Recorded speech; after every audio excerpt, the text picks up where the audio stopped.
여러분 안녕하세요. 반도체 과학교실 제3강 반도체 원리에 대해 여러분들과 함께할 삼성전자 반도체 개발 엔지니어 이한희 프로입니다. 오늘이 벌써 세 번째 시간인데요. 시작하기에 앞서 지난 시간에 배웠던 것을 잠시 기억해 볼까요? 2차 시에는 원자, 원자핵, 전자, 전류 등에 배우면서 전기 회로를 통한 반도체의 기초적인 전기적 성질에 대해 이해하는 시간을 가졌습니다. 오늘이 벌써 세 번째 시간인데요. 시작하기에 앞서 지난 시간에 배웠던 것을 잠시 기억해 볼까요? 2차 시에는 원자, 원자핵, 전자, 전류 등에 대해 배우면서 전기 회로를 통한 반도체의 기초적인 전기적 성질에 대해 이해하는 시간을 가졌습니다. 오늘은 조금 더 나아가 반도체의 원리에 대해 알아보는 시간을 가져보겠습니다.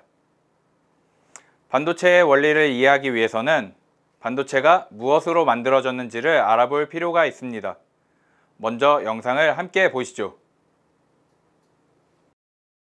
신영씨 혹시 반도체가 뭘로 만들어졌는지 아세요? 그때 봤을 때는 굉장히 반짝반짝했으니까 뭐 금속 소재 이런 거 아닐까요? 반도체는 모래로 만들어졌어요. 모래요? 그 놀이터에 있는 모래? 놀이터에 있는 건 되게 불순물이 많이 섞인 모래고, 실제 반도체에 사용되는 모래는 순수한 모래라고 할 수 있는 규소가 영어로 실리콘, 그거를 뽑아내서 반도체 원재료로 사용을 합니다. 이해를 돕기 위해서 실제로 원재료를 하나 갖고 왔거든요. 오! 짠! 이게 이제 우와! 반도체의 순수한 규소 실리콘 웨이퍼입니다. 이게 실리콘이라고요? 그냥 거울처럼 생겨는 유리 아니에요, 유리? 웨이퍼의 선폭이 나노미터가 되는 회로를 새기고 깎아내고 씻어내고 이온을 주입하고 이런 공정을 수백 번을 거쳐서 완성되는 게 반도체거든요. 패턴이 완성된 웨이퍼도 제가 가지고 왔어요. 우와, 비교를 해볼 수 있는 건가요? 그 웨이퍼가 수백 번의 공정을 거치고 나면 이렇게 예쁜 패턴이 생겨나게 됩니다. 이게 우와. 공정이 완료된 웨이퍼입니다. 그야말로 뭐 흙 파다가 장사를 하는 뭐 이런 개념이네요? 흙보다는 모래를 파다가 장사한다고 표현하는 게 맞는데, 동영상에서 보았듯이 반도체는 웨이퍼로 만드는데요. 이 웨이퍼는 모래를 재료로 만들어집니다. 일반적으로 놀이터에 있는 불순물들이 섞여 있는 모래는 아니고요.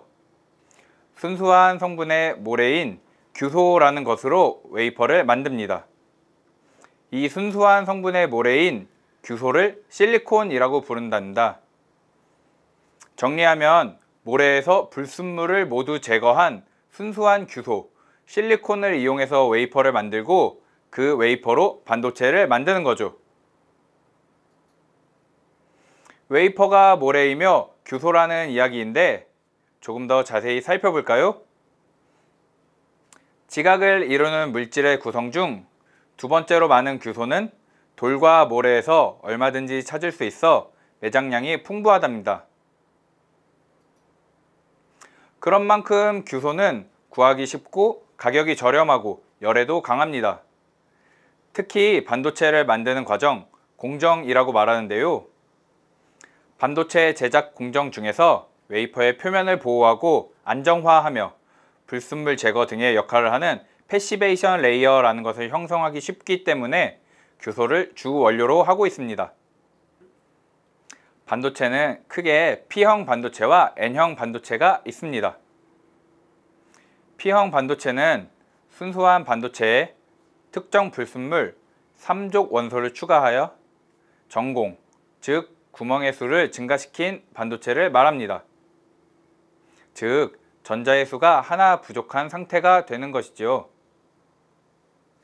N형 반도체는 순수한 반도체에 특정 불순물 5족 원소를 첨가하여 전자의 수를 증가시킨 반도체를 말합니다. 이때 여분의 전자가 하나 더 생깁니다. P형 반도체는 불순물로 최애각 전자가 3개인 붕소나 갈륨을 넣어주면서 전자가 총 7개로 하나가 모자라게 됩니다. 모자란 빈자리에 전공, 구멍이 생기게 되며 그 빈자리 때문에 전자들이 원자들 사이를 옮겨다니면서 P형 반도체를 만들어냅니다. 여기서 P는 파지티브의 약자로 양극을 뜻합니다. N형 반도체는 불순물로 최애각 전자가 5개인 인, 비소 같은 물질을 넣으면 전자가 9개가 되어 1개가 남게 됩니다. 남은 전자는 원자에게서 떨어져 자유전자 1개가 생기는데, 이는 이곳저곳을 돌아다니면서 전기가 잘 통하는 N형 반도체로 만듭니다. 여기서 N은 네거티브의 약자로 음극을 뜻합니다. 이와 같은 P형 반도체와 N형 반도체를 다양하게 조합해서 여러 종류의 반도체 소자를 만들어 사용하게 되는 거죠. 화면에서 보시는 것처럼 종류가 참 많죠? 이 중에서 지난 2강에서도 언급했었던 대표적인 반도체 소자 다이오드와 트랜지스터에 대해 알아보겠습니다. 다이오드는 P형 반도체와 N형 반도체가 접합하여 공핍층을 형성합니다. 화면에서 초록색 부분이 해당됩니다. P형 반도체의 전공은 마이너스 극으로 끌려가고 N형 반도체의 전자들은 밀려납니다. 자유전자가 전공의 빈자리에 있다가 플러스 극으로 이동합니다. 다이오드에서 전류는 P형에서 N형으로 한 방향으로만 흐릅니다. 이러한 원리로 인해 전기가 흐르는 순방향과 전기가 흐르지 않는 역방향을 확인할 수 있습니다. 다이오드는 한 방향으로 전류를 흐르게 하므로 교류 전류가 다이오드를 통과하면서 직류 전류로 바뀌도록 해줍니다. 옆에 보이는 그림과 같이 전류의 방향이 플러스, 마이너스로 변화하는 전류를 교류 전류라고 하는데요. 다이오드는 한 방향으로 전류를 흐르게 하므로 교류 전류가 다이오드를 통과하면서 전류의 방향이 변하지 않는 직류 전류로 바뀌도록 해줍니다. 다이오드 중에는 빛을 방출하는 발광 다이오드도 있습니다. 이미 지난 2차 시 때 발광 다이오드를 이용해 실습도 해보셨지요?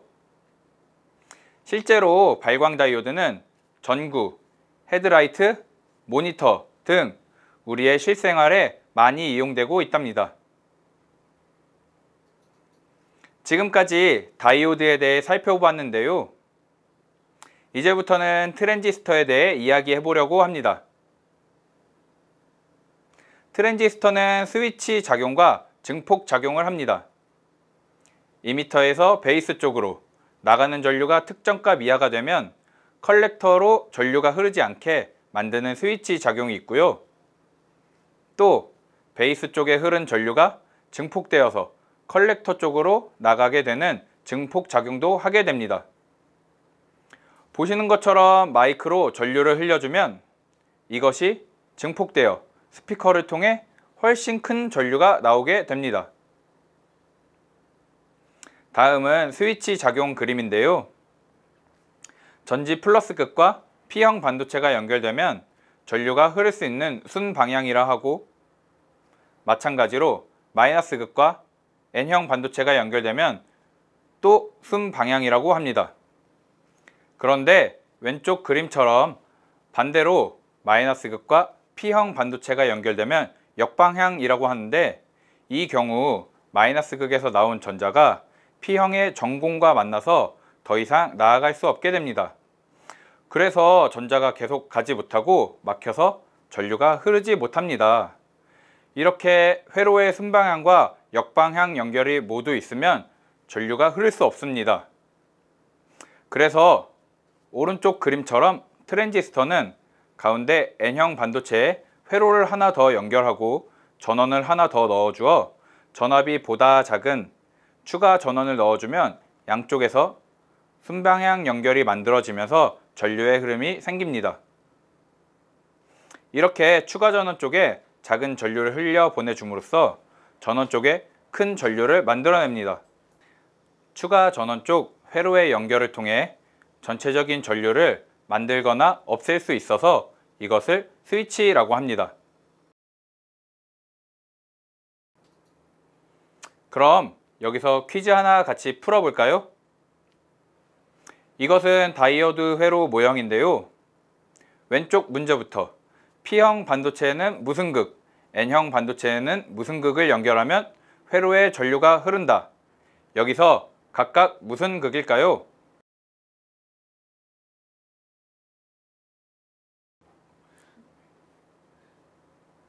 P형은 플러스 극과 N형은 마이너스 극과 연결할 때 전류가 흐른다고 배웠지요? 순방향으로 연결되어 전류가 흐르게 됩니다. 자, 오른쪽은 전류가 흐르지 않는 경우네요. 왼쪽과 반대로 생각해보면 P형 반도체에는 마이너스 극, N형 반도체에는 플러스 극을 연결하여 역방향 연결이 되어 전공이 마이너스 극 쪽으로, 자유전자가 플러스 극 쪽으로 가면서 전류가 흐르지 않게 됩니다. 마지막 문제.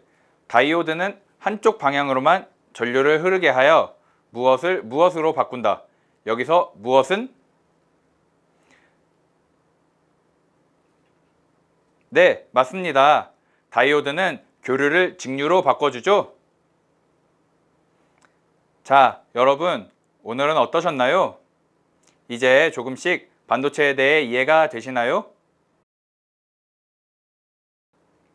그럼 오늘 배운 반도체의 원리와 관련한 실습을 해보도록 하겠습니다. 전자이동 회로 키트를 실습해 볼 텐데요. 시작하기에 앞서 재료들을 한번 확인해 보도록 하겠습니다. 보시는 것과 같이 재료가 제대로 준비되어 있는지 확인해 주세요. 오늘 실습에서는 전도성 테이프를 사용하기 때문에 이것을 자를 수 있는 가위도 준비해 주세요. 그냥 일반 가위면 됩니다. 자, 준비되셨으면 이제 조립을 시작해 볼까요?